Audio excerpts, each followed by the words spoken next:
नमस्कार, मैं प्रभात त्रिपाठी। जय श्री राधा। ज्योतिष के इस नए वीडियो में आज हम आपसे ये बात करेंगे कि एक बड़ी इच्छा होती है नौकरी करने वाले लोगों की, जानने की कि उनका ट्रांसफ़र कब होगा।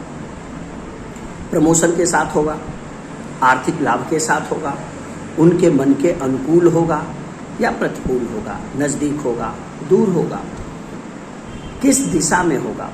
ऐसे बहुत सारे प्रश्न एक नौकरी करने वाले जातक के मन में चलता रहता है।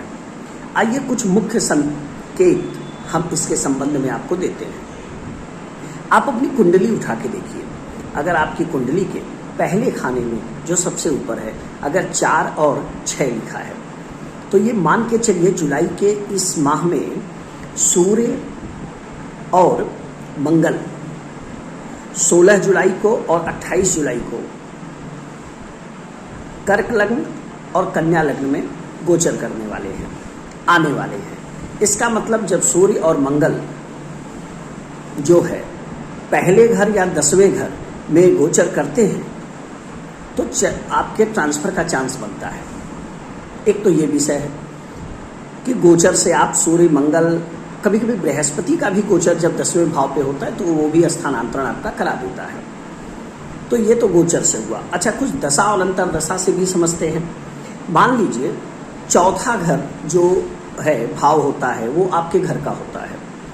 अगर हमारे चौथे घर के जो स्वामी हैं उनकी दशा या अंतर दशा चल रही हो, मान लीजिए चौथे घर में आपके लिखा है 7, तो उनके स्वामी कौन हुए? शुक्र। तो शुक्र की दशा हो, अंतरदशा हो, प्रत्यंतर दशा हो, तो संभावना है कि उसमें आपका स्थानांतरण हो जाए। और अगर उस पर शुभ ग्रहों की दृष्टि है तो स्थानांतरण आपके अनुकूल होगा, और अगर उस पर अशुभ ग्रहों की दृष्टि है तो अनुकूल होने में समस्या खड़ी हो सकती है।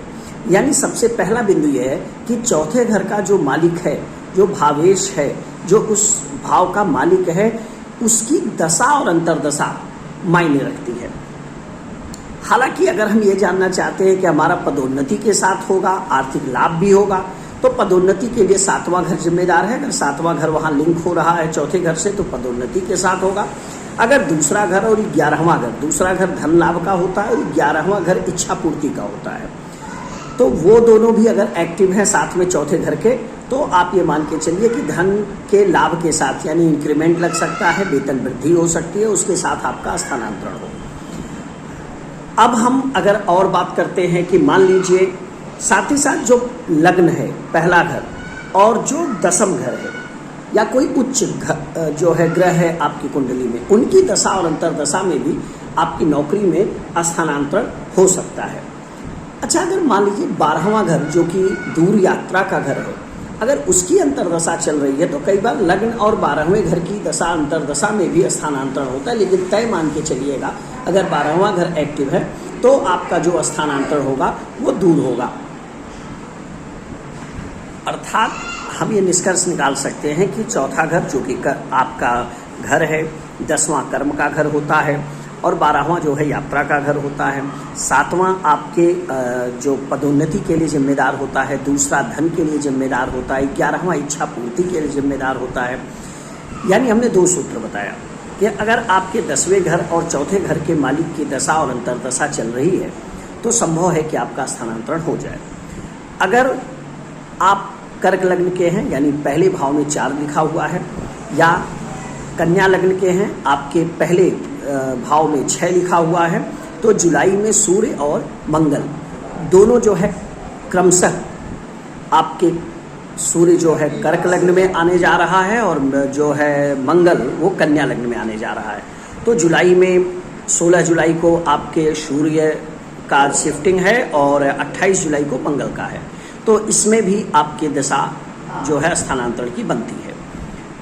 बाकी और डिटेल आप जानना चाहते हैं तो चूंकि व्यक्तिशः यह जो है वेरी करता है, आप मुझसे संपर्क कर सकते हैं। तो व्यक्तिशः हर व्यक्ति की कुंडली अलग होती है, इसलिए अलग अलग उसका आकलन किया जा सकता है।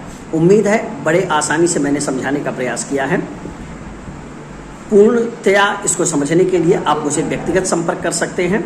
तब तक के लिए अपना ख्याल रखिएगा। जय श्री राधा।